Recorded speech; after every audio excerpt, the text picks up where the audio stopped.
So the big tax question is this: how do wealthy people keep their money working for them when selling their business, real estate, or other highly appreciated assets without paying hundreds of thousands to millions of dollars in tax?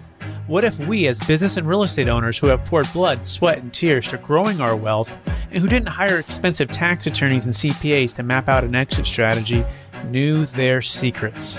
Instead of recreating the wheel, why can't we just model the way they deferred 30 to 50% in tax, paid off debt, funded their next business dream, and most importantly, leave a financial legacy to give to the causes we believe in most?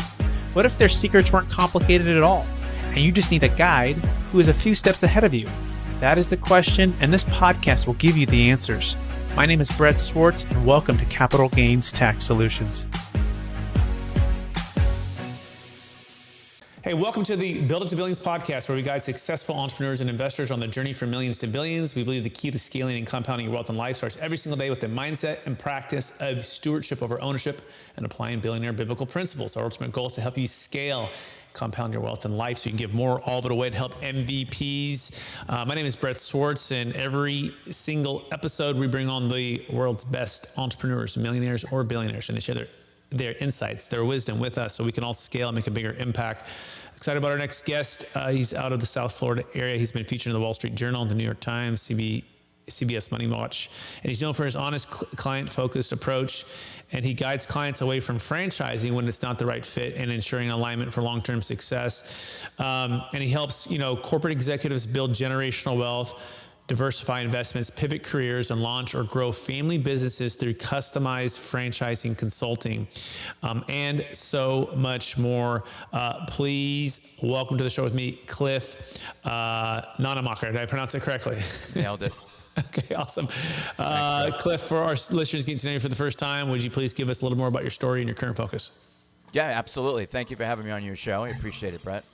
My story goes back as a child, actually. I've been an entrepreneur my whole life, age 8, age 9, just grinding it out. I used to scour for golf balls in country clubs and sell them at entrances. I ultimately created what I believe is the first Uber Eats back in 1991. I delivered about 300 deliveries a day. I believe I was the first subcontractor in the United States for McDonald's. I did 100 deliveries a day just for McDonald's. And we're just delivering food. We used what is now old technology, pagers. So each restaurant got a code, and they would enter their code and the number of minutes they needed me to get there. That evolved into water sport concessions. It evolved into auto detailing. It evolved into buying and scaling gyms. It evolved into the restoration industry, water, fire, mold, and biohazard. It evolved into restaurants. It evolved into boba tea. It's evolved into video stores. Like, there's so many different things that I have done. People hate the term serial entrepreneur. I happen to think it's quite fitting. You're just constantly doing things. I distributed the Fun Noodle, the little neoprene tube you float on back in, that was like 2000. Man, that was like really early, because I moved to Marco in 1988. And that wasn't too long after that I was distributing that Fun Noodle. The Fun Noodle didn't want to send small boxes to buyers. They wanted to send tractor trailers. So I bought tractor trailers of them and started distributing them across the country. They would just refer to me and say, hey, if you only want 5 boxes of these things, then call this guy. So yeah, but the journey's been exciting, but I didn't really start creating wealth till I got involved in franchising, right? So I was doing things on my own, but it wasn't going to really get me where I wanted to be. Excellent. So that's what we're going to be talking about today with Cliff. By the way, you can learn more about it by going to franocity.com or franocity.com, franocity.com. And it's about helping you find the perfect business. And so let's start with that, Cliff. What is the number one secret to helping a corporate executive find the perfect business to franchise? Yeah, for us, it's investment objectives, right? A lot of people focus on brand selection, and we say, forget the brands. Just stop looking at brands. Why are you here? What are your investment objectives? What are you trying to accomplish?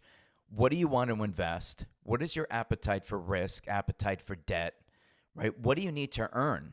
Is this a legacy play for the children and grandchildren? Are you trying to create an annuity in retirement? Are you trying to exit corporate America completely and start scaling your own business enterprise? So understanding the investor's objectives and exactly why they're here really helps us now on the brand selection side. And of course, geography. Where are you?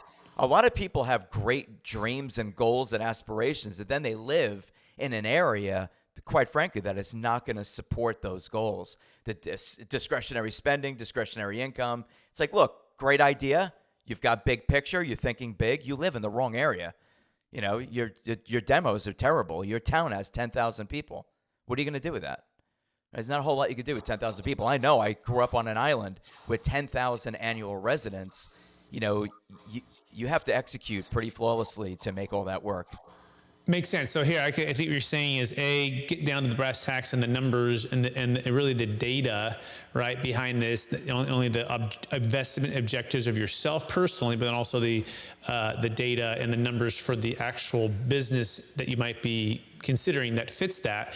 And then, of course, geographically, you've got to make sure that those all work. Is that a fair summary so far on the first one? Yeah, Brett, as an example, once a day, 5 times a week, someone will say, I want to buy a laundromat. It's like, okay, if you want to buy a laundromat, you're looking at $1 million, $1.5 million. And they're just like, whoa, I don't want a laundromat anymore.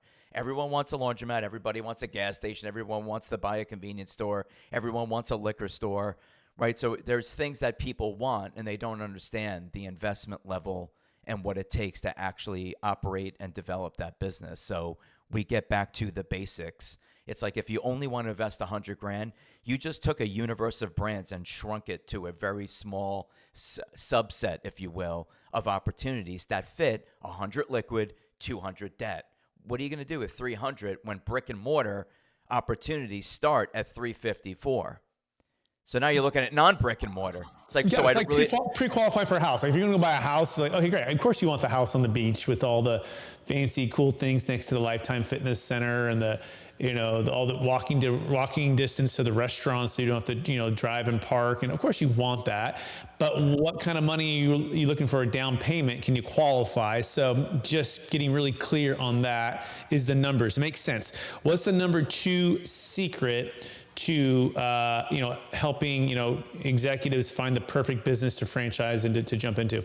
Yeah, them. I subscribe to Jack Welch's 4E 1P principle. It's like a lot of people come to us, they have no energy, they have no charisma, they have no ability to follow a proven system. It's like, look, you're just not a fit. I get what you want, but this is not the path for you. There are people who are just designed and built and would thrive as an employee. You're not a leader. No one's going to follow you. I don't care if it's $10 an hour people. They will not follow you. You're unfollowable. You know what I mean? You have no leadership skills. Like you're afraid to reprimand a $10 an hour employee because they come in late every day and they're demoralizing your entire staff. And you're afraid that they might quit. This is not for you. So if you don't know Jack Welch's 4E 1P principle, it has everything to do with your energy. Do you have energy? Number 2 is, can you energize your staff? Number 3 is, can you execute? Number 4 is, do you have edge? Can you have that difficult conversation with people like you're fired, right? That's edge. And P is for passion. Are you excited? Are you passionate? Do people want to follow you? Do you have an energy that's just contagious that people are like, you know what? I want to do business with you. If you don't have the 4E 1P principle, you're probably not a fit. Nobody talks about it because everyone wants you to just fog a mirror so that they could get paid.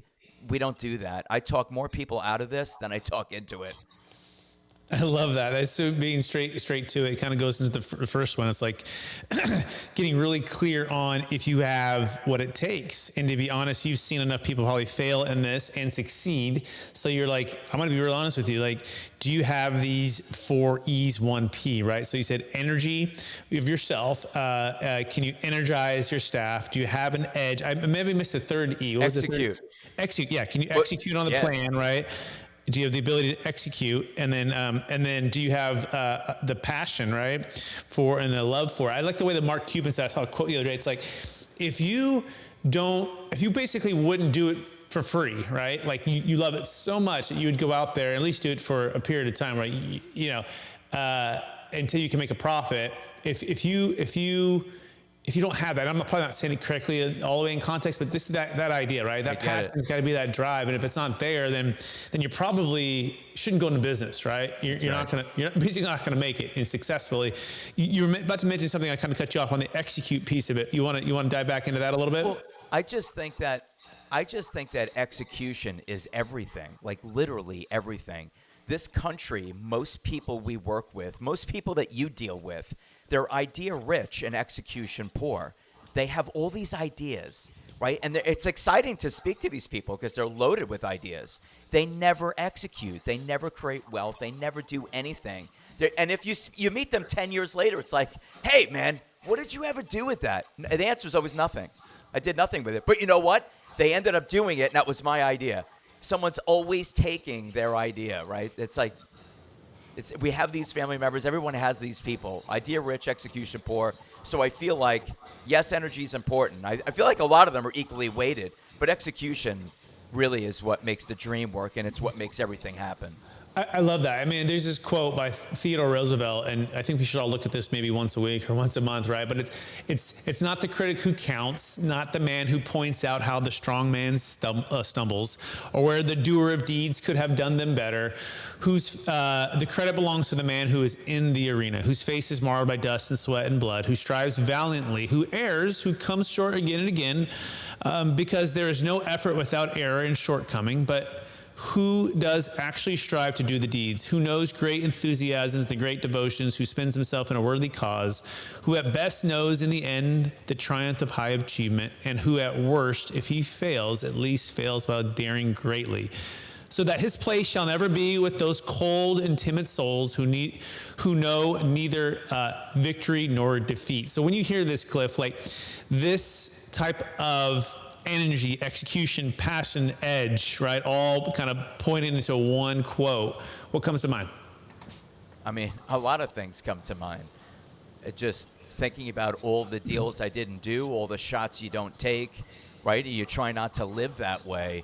It's like, I never went to college. I just skipped college. I just went out there and just started doing things and building things and learning. You know, learning from the library, learning from hanging out with people that were doing more than me, having great mentors. But you're right. What really happened when you're doing that, there was a story apparently about like George Washington, and someone said in a bar, can you balance this egg? Can you balance this egg vertically? All the guys around the bar took the egg and tried to balance it vertically. He ended up taking the egg and he just put a slight dent in the bottom and held it vertically. And it was like, I could have done that, exactly, but you didn't, and I did. And it's like, so what you were saying, it just, I mean, that's really long, and I would never be able to remember it, but the impact that had reminded me of those types of stories of, I thought of that, I know you did, but you did nothing with it. It's like, I could have done that, I know you could have, but you didn't do it.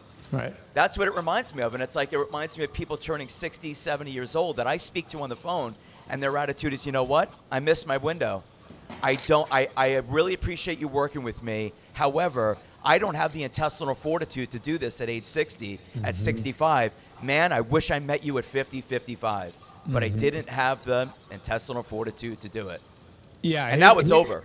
I couldn't agree with you more. And by the way, there's books and studies on this, that the top regrets that people express on their deathbeds that are often overlooked. And you know what the number one regret is?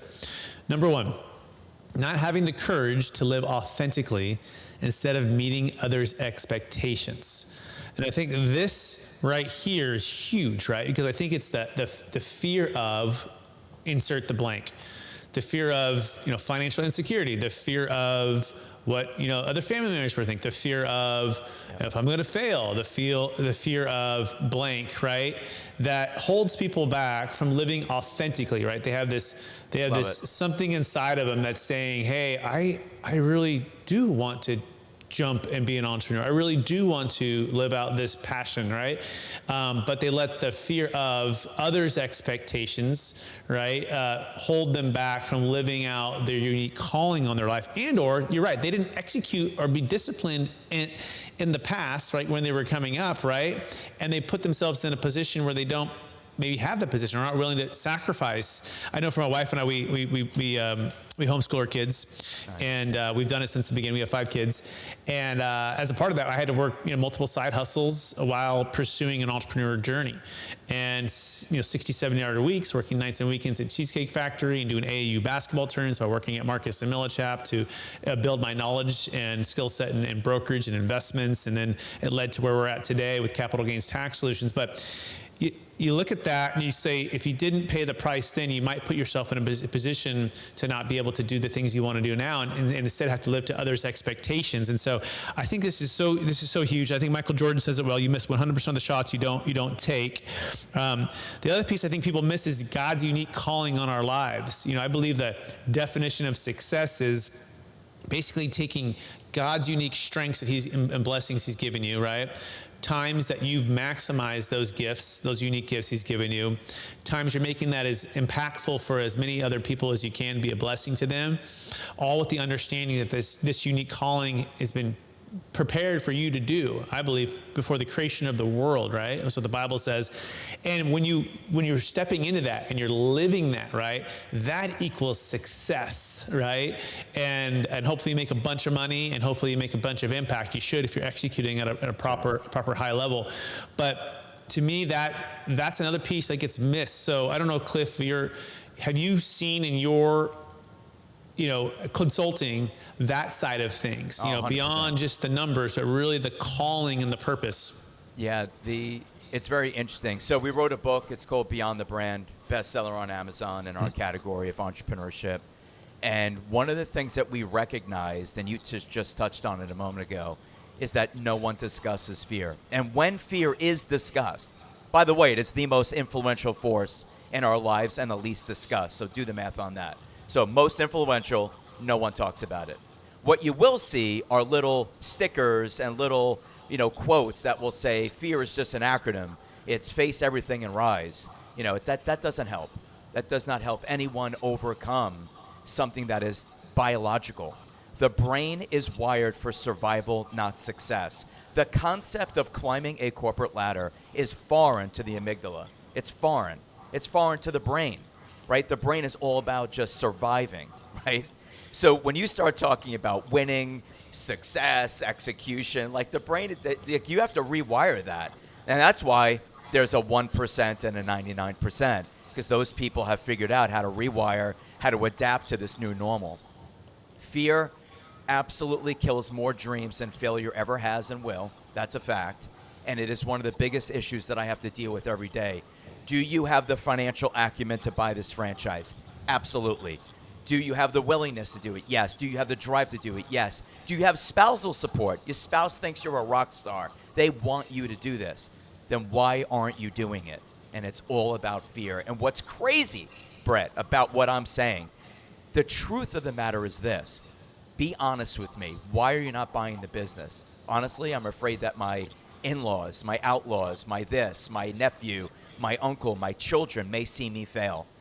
It's never about the economy. Now, they do masquerade fear in things called, there's tariffs, and I'm really worried about them, so I'm going to wait, right? And then there's Desert Storm. That was like 1990. You're still not doing anything, right? They always masquerade fear with, my accountant doesn't like it, spouse doesn't like it, there's something going on economically, there's some regulation risk I'm hearing about, there's this, there's that. There's always a reason, instead of just being truthful with themselves. The other issue that I've learned, and there's a Pause great... for a second. Before you go to the second issue, so how do you help those who are masquerading their fear? That's what I was going to say. Oh, okay, sorry, go ahead. Sorry. Yeah, you nailed it. Eckert, I don't know the proper pronunciation of his last name, but it is written like Tolle, Tolle. Someone told me it's actually Eckart Tolle. Now, this guy wrote the book on how to overcome fear, how to recognize it as the ego, because that's really what it is. The ego always regrets the past. I should have bought Bitcoin at 10 cents. And the ego always fears the future, the unknown. I'm going to fail. I'm going to die. I'm going to this, right? The way to overcome it is that what we've realized is that the average investor will run doomsday scenarios in their brain like a Steven Spielberg movie in 4K of all the ways that they're going to fail. And what we do with our clients is say, you must intersperse, right, the winning scenarios. You cannot just doom scroll and doomsday think. You have to start interspersing, well, what if I win? What if I retire 10 years early? What if I change the entire financial legacy of my family? What if? And when people start doing that, they start flipping the script and they don't fear the future as much as they are at the current moment. Because that's really what it's about. It's just doom scrolling, doom thinking. It's doomsday scenarios instead of saying, I'm going to win. And I know you know this. What you think about, you bring about. Your thoughts become things. If you're going to constantly think about failing, you will be a failure. If you constantly say you're a loser, you will become a loser. Like, it's just going to happen. It is a self-fulfilling prophecy. So thoughts become things, and what you think about, you bring about. So we got to get the client thinking more about the success, more about the execution, and less about failure and less about doomsday scenarios. And hedging risk. We have to have real-world risk mitigation strategies, like tax strategies, being tax efficient. How did we borrow that money? What did we leverage? What cash are we using? Does the failure change your life? So there's a lot of that goes into it. Maybe keep your job before quitting your job to risk mitigate the strategy. Gets people more comfortable with execution. Everybody, we're speaking with an expert in the field, and if you want to learn more about everything that he's doing, Mr. Cliff, and I'm going to spell his last name for you because it's not going to be an easy one if you're just listening to this, Nonnenmacher. You can find him by going to, I call it franocity.com, but franocity.com, FRANOCITY.com, helping you find the perfect business, but really helping you now, like, unlock what's holding you back to push forward, to pursue your entrepreneurial dream, I think is really what we're talking about here.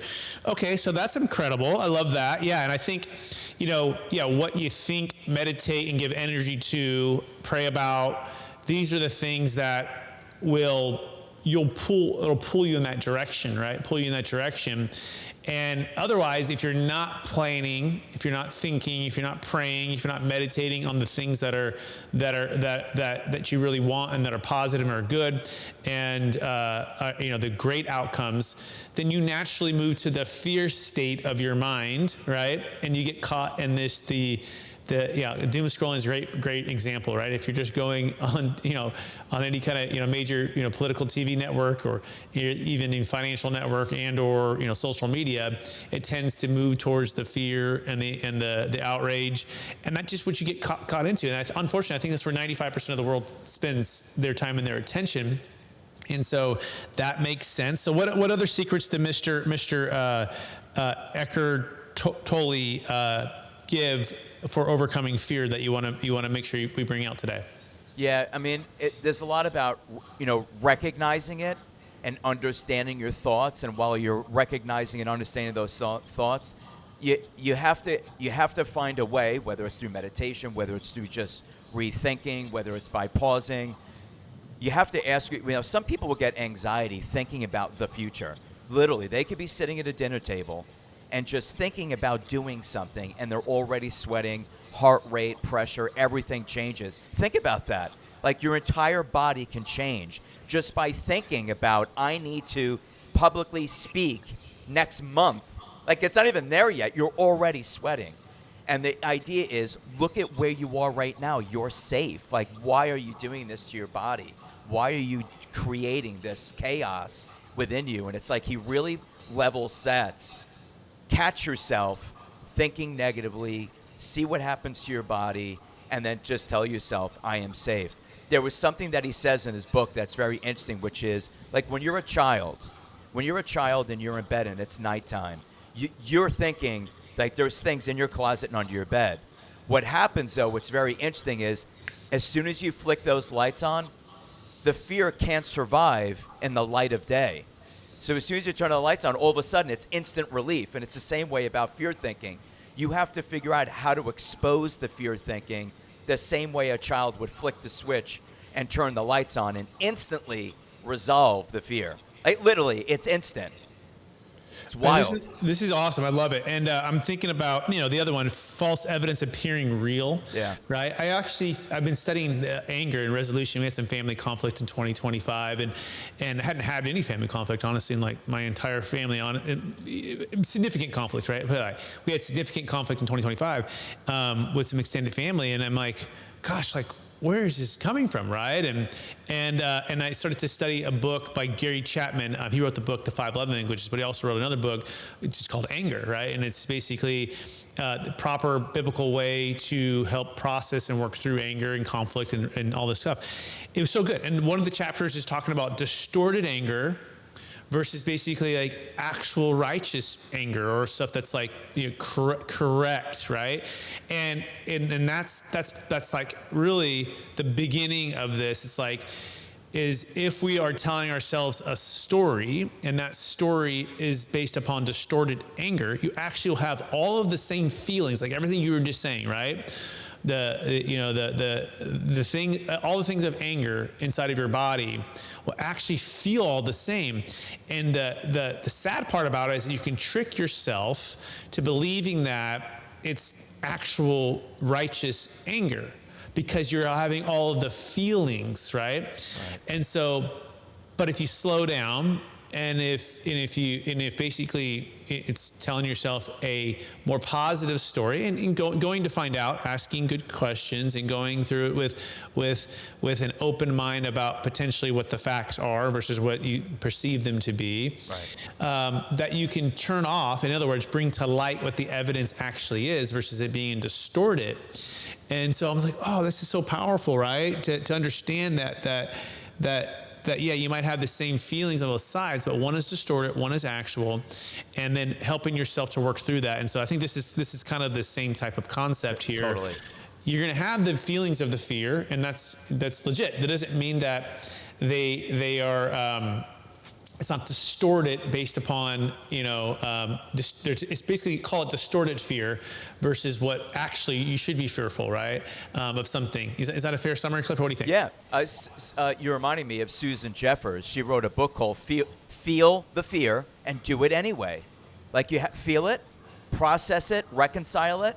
Am I safe? Yes, I'm safe. Is this going to destroy my life? No, it won't. It could only advance my career. It could only advance my family. It can only advance my faith, whatever you're doing, right? It's just like feel the fear and do it anyway. And she wrote a whole book about understanding your brain, understanding hippocampus, memory, where is this coming from? Like a lot of people just kind of go through life at rudderless, right? They don't seek self-improvement. They don't read. They don't consult people. They don't have, it's like, man, leverage collective intelligence. Right now, as you sit here, you can listen to the smartest minds in the world for free, just in podcasting alone. The smartest. What do you want to learn about today? Literally, like, what do you want to do? I'm actually shocked that people are still going to like Ivy League schools for $100,000 a year. I am actually blown away that people still subscribe to, let's say, the university concept. When I think that you could become the smartest person in the room by just leveraging collective intelligence, the smartest people in society. Podcasting is a medium to learn exactly that. It's like, what's your issue? What do you want to resolve? You have marital issues? No problem. You have health issues? No problem. What's your issue? I don't know if you heard this yesterday. Elon Musk basically told the world going to medical school now is actually like pointless. His word, pointless. In the next 48 to 60 months, his robots will be better than the best doctor on the planet. His humanoids will be better surgeons than the best surgeons on the planet. It is pointless to go to medical school unless you just want to know health and medicine for your family and friends. Think about what I just said. That's a whole other episode right there. Think about that. Yeah. No, well, the point I was trying to tie it back to leveraging collective intelligence and understanding where we're going as a society and skating to where the puck is going, not where it's been. Like get with the program, like folks. So let's bring that all back to the kind of the show's topic, right? Which is helping you find the perfect business. With that being said, AI, automation, all of this. Talk us through the top, 1, 2, 3, or 4, or 5 franchisable, protect it from AI type of businesses, Cliff, that, if someone has these, the 4 E's and the P from Jack Welch, and they have a passion, right? And they want, what would you walk them through right now as the kind of the top 5 to focus on? It's exactly that. We do focus on 5 exactly. It's in our book as well, which is interesting. No, we were not in a green room rehearsing. This is actually live, right? A lot of people think these things are scripted. No, they're not. No. They're not scripted. You got to be quick on your feet because you have no idea what's coming at you. Our book is actually 5. It's 5, actually, literally. Number 1 is what we call, let me explain so the audience can understand where I'm coming from when I say this. We coined the 5. The number 1 is what we call feminization of men in America. And why do we call it that? Because for the last 2 decades, we've told our men, do not become a tradesman. Go to college and learn about gender studies and political sciences and things you'll never be able to monetize. But you will go into debt 100, 150 grand. It will mortgage your future, and you will never buy a home until you're probably 40 to 45, which is an accurate statement. Average age in America right now is 40, which should scare the crap out of everybody. So what else? We destroyed their testosterone levels. We destroyed men's sperm count. Sperm count in Western civilizations down 50%. Why am I mentioning this on a business show? Because franchises are helping with ED. They're helping with these issues. They're helping with testosterone therapy. And the feminization of men category has everything to do with men using tools. Because tools and hand dexterity is the furthest distance from AI disruption. So embrace tools. Embrace anything with hand dexterity, and embrace any business idea that requires feet on the street. If it requires me going into your home to fix your HVAC system, you just distance yourself from AI disruption. Number 2. Hold on. Sorry. I got to stop you, right? Because and this is important, right? Because Elon Musk just said the surgeons will be doing these things. So why wouldn't just a Cybertruck show up with a robot that jumps out the back, cruises into your house, and does those things? So walk us through that difference. Love that. Great question. My attitude is, so let's say that you and I are home inspectors. We're home inspectors. You and I actually crawl in attics and we nitpick the nail pops and the corner bead and everything. We're disrupted.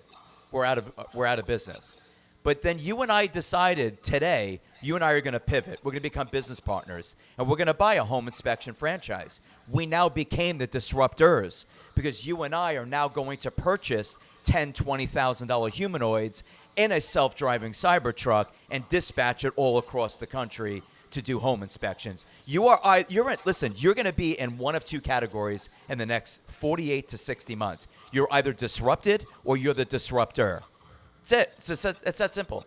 So I believe that home services will be disrupted by humanoids. The difference is that, Brett, you and I are going to own those humanoids, and we will dispatch them to Mrs. Smith's house to repair her HVAC system. Let's go to number 2. I love it. Number 2 is going to be the silver tsunami. We live in Florida. This country is aging rapidly.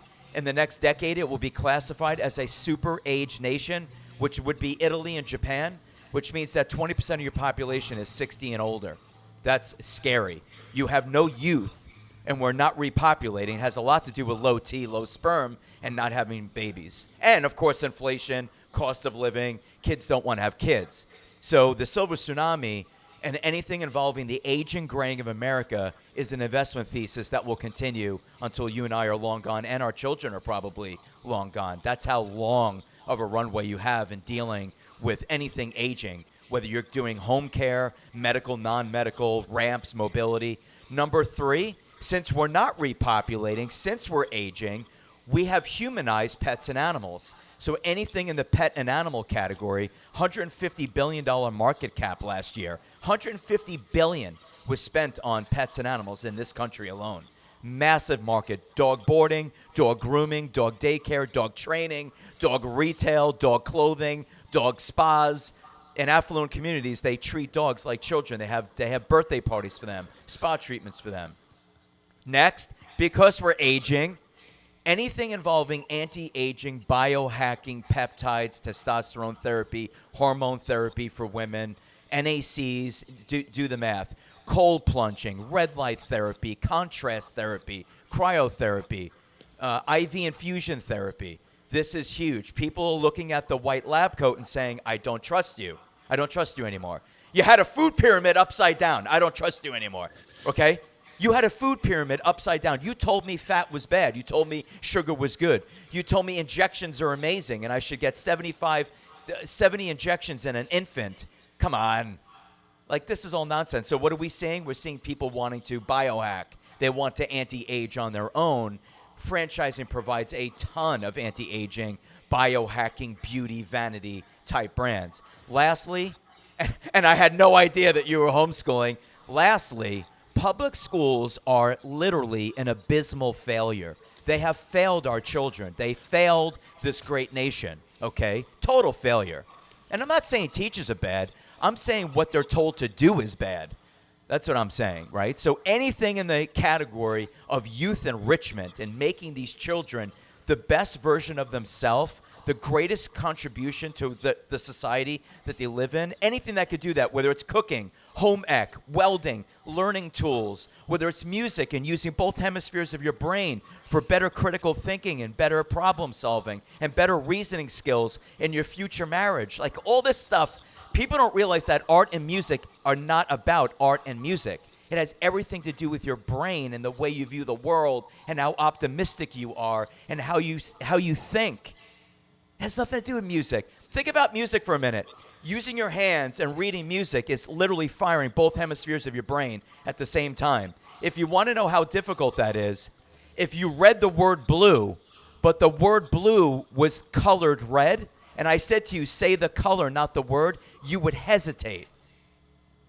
Because you're using both hemispheres of your brain. One hemisphere wants to read the word blue. The other hemisphere wants to call the color for what it's written in, which was red. You literally would go, okay, hold on. Red. There's a game called Shoot the Rabbit where you do this. I don't know if you could see me. And then you have to quickly flip. If you tried it, it's both hemispheres of your brain firing right now. It's not easy to do. You'll struggle a little bit. If you do this all day long, it's called the corpus callosum. It's the bridge with both hemispheres of the brain. Super powerful. That's what youth enrichment is all about, and parents want it. Swimming lessons, science, technology, engineering, math, architecture. We got to get back to the basics. I know you know this, and I'm preaching to the choir, but I truly believe that franchising can help the average investor with zero industry experience execute these businesses and create a legacy for themselves and wealth. This is amazing. Cliff Nonnenmacher, you can learn more about him by going to frontosity.com, helping you find the perfect business. And we just rattled off the top 5. Public schools are failing. So anything to do with, helping teens and kids, anti-aging, pets and animals, the silver tsunami, helping the baby boomers, and anything to help men become men, men to act like real men. Incredible stuff here. Let's pivot a little bit to if and when you were to exit. So you hit it big, right? You're an entrepreneur and you have multi-million-dollar exit, 5, 10, 50, 100 million bucks. I'm curious, Cliff, you've been in the business long enough. You've exited businesses, right? Mm-hmm. What happens in the capital gains tax? What's been your go-to solution, what's been your biggest frustration of not having a great solution? And maybe I'll offer some people some really cool insights here and some options right now. You know more about tax efficiencies than I do, right? So you could speak way more intelligently on it. I've done multiple 7-figure exits. They create massive tax implications, right? As you know, there are strategies that we can employ up front where, as they say, build the plan with the end in mind. Mm-hmm. I do like Rob's. I know you're familiar with it, the rollover business startup, to create that tax deferred. But there's also a Rob's Advantage, which will allow you to have preferred shares that own the company, and it treats it like a Roth IRA. So on the exit strategy, you have a tax-free distribution of the gains of the business. The key is setting up the corporation from day one under this program that would allow the exit to be tax-free. You can't do it midstream. You can't do it at the end. You can't do it when the company is already valued at $4 million, right? You have to do it when the business is basically worth nothing. It's conceptual. We create an entity. We purchase the business. We scale. The business is worth, 7, 8 figures. But thankfully, we created these preferred shares in the very beginning that were owned by a Roth IRA. There's a company called Benetrends that does it successfully. It's been blessed by the Internal Revenue Service as a tax strategy. And I know everyone listening is saying it sounds too good to be true. The reason it's not too good to be true is because you're creating this with the risk of failing. You could fail. It's not like it's just win, and it's a tax-free distribution of wealth. You could lose. You could fail, and that's why it's like, you know what? If you do it from the beginning and you're taking your chances as an entrepreneur, if you happen to win, you have a tax-free distribution of wealth. If you lose, you lost. You lost whatever money you put on the line. So I do like the Robs, and I do like the Robs Advantage, and I do like these tax strategies because a lot of our deals, Brett, do not include any real estate, so we don't get the benefits of a lot of your tax exchanges and moving money and kicking the can down the road, if you will. Yeah, and just so anyone listening, we do have an option that works for business. We just did a $70 million exit out of Connecticut for a tech startup company, not using a 1031 exchange, which tends to just kick it to the next deal, and also only works for investment real estate. Our strategy also works for cryptocurrency, Bitcoin, and real estate. Any stock exits, and especially what Cliff just said, sometimes, and actually probably 99% of people don't even know about Robs and haven't set it up, and it's too late and all these kind of things. So our strategy doesn't require any seasoning, right? So you could be election. In fact, a lot of people find us 30, 60, 90 days before exit, Cliff, and they're facing a $1 to $100 million exit, and they're like, I don't want to get crushed with this tax. What do? We build an installment sale with a trust that issues them a promissory note. And this is the key because it doesn't have any seasoning. You can work for multiple partners. You can work for S Corp, C Corp, LLCs, asset, stock, sale, doesn't really matter. And we set it up. We have a second version that actually does matter for one of them. But basically, we're building a capital gains tax exit plan to defer the tax, help you to invest the funds. And the best part is you can turn around and you can fund your next business venture, all tax deferred, kind of like a self-directed IRA, right? So you can still be an entrepreneur if you want to be an entrepreneur. Collectively, with the tax team who created thousands of transactions, close to 30 years, been through all the audits. If people want to learn more about this, you can go to capitalgainstaxsolutions.com. You can also pick up the book, Building a Capital Gains Tax Exit Plan, with Kevin Harrington from Shark Tank in the book, which is pretty cool. Basically, my journey to learning about this after the 2008 crash, and I wish every entrepreneur and investor would have known about it before then. And we could have helped a lot of people exit really smart. Go to capitalgainstaxsolutions.com. That's capitalgainstaxsolutions.com. That being said, Cliff, we are running out of time. Are you ready for the lightning round, my friend? Go ahead. All right, knowing what you know now, if you could go back to your 20-year-old self, what's the one gold nugget make sure you tell yourself to do? Take way more risks than you've taken. Way more risks. I'd be way wealthier. Perfect. Question number 2, what are you most curious about right now? Oh, well, quantum computing and how AI is going to affect the entire planet. Awesome. Question number 3, number 1 leadership quote or theme that you strive to live by. Don't take advice from people that aren't where you want to be. Excellent. Question number 4, how do you best stay centered in your values and stay ultra disciplined with your habits? That's an interesting question. How do I best do it? I'm very disciplined, and I think I just stay disciplined by listening for signal, not noise. I really don't listen to very many people. I stay true to myself and my beliefs, and I just carry on, despite the unintended consequences of doing that. Excellent. And the very last question, which is the heart of the Build to Billions podcast. We're also streaming on Capital Gains Tax Solutions podcast and YouTube channels as well. And it's really this, right? How do you best practice a mindset of stewardship over ownership? Knowing that ownership or stewardship, meaning like everything we've been given is a gift from God, I believe, right? How do you best practice that versus ownership, meaning like it's mine, I earned it, it's here. Do you have a way that helps you stay centered in that? I don't know if I do, other than to say to you, I will tell you daily, I have an attitude of gratitude.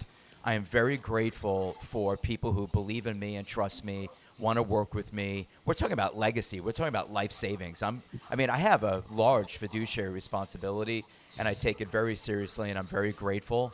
And I read a quote many, many years ago when I'm in my 50s now, when I was very young. It's like, work like you don't need the money, and I do that. And I got to tell you, it's quite liberating, and it really allows me to just do the right thing every time. Just work like you don't need the money. Just tell people exactly how you feel, what you know, tell the truth. That's actually, just so you understand, like what I just said, that actually became part of my podcast where it's not just good stuff. I will always do a pop episode where I talk negatively about something that I don't like about my industry and expose it. I love it. Hey, Cliff Nonnenmacher, it's been amazing to. By the way, what's your middle name? I gotta know that. I gotta know that. Robert. Okay, so yeah, of course, it's just so common, the middle name. I love that. It's been more than a pleasure and an honor to have you on the show, and I encourage you to keep using your gifts of helping people really move into that dream and that calling for business entrepreneurship. I believe the entrepreneurs in the next great movement for the gospel and for the church, and I'm a Christian, so I don't say this lightly. Billy Graham said that it would be in the marketplace, right? And so you're on the front line of helping people pursue their passions, pursue their dreams, make a difference, make an impact for people, and it couldn't be more important than what we're facing in the next 5, 10, 15 years with the silver tsunami, with the crises that are facing America. Entrepreneurs, business owners are the backbone of America, and will make the biggest changes and impact for the world. So keep doing what you're doing. We need more Cliffs out there. For our listeners who want to get in touch with you, one last time, what's the best place for them to find you? Our website, Franocity, FRANOCITY.com. And just, they could schedule a call with me. Perfect. Thanks, Cliff. And I also want to thank all of our listeners and our viewers for watching and or listening to the Build to Billions podcast. We're on YouTube with Capital Gains Tax Solutions podcast YouTube channel, as well as Build to Billions. We're on this journey with you to scale from millions to billions so we can give more all of it away to help MVPs, the most vulnerable people. We want to help you and encourage you today to take action with everything you heard. Of course, if you have a major exit coming up from business, Bitcoin, real estate, million plus, gain $1 million plus proceeds, we want to encourage you to go to capitalgainstaxsolutions.com to schedule a no-cost consultation to build a capital gains tax exit plan. Because what is it worth if you spend 10,000 hours to build the business and all the things just for the government to crush it by 20 to 50%? And you can build a plan with us in about 5 hours to exit, before you exit, to build a plan to land the plane safely and be able to invest and compound the wealth and impact. Just go to capitalgainstaxsolutions.com to learn more about that. Appreciate everyone listening and watching. Please also share this with someone who can make an impact for. We appreciate you out there. Bye. You have just listened to another information-packed episode of Capital Gains Tax Solutions with Brett Swarts. We hope you enjoyed today's show and found it helpful. Visit capitalgainstaxsolutions.com to access the show notes and to access more resources. Don't forget to leave a review and join us again next time.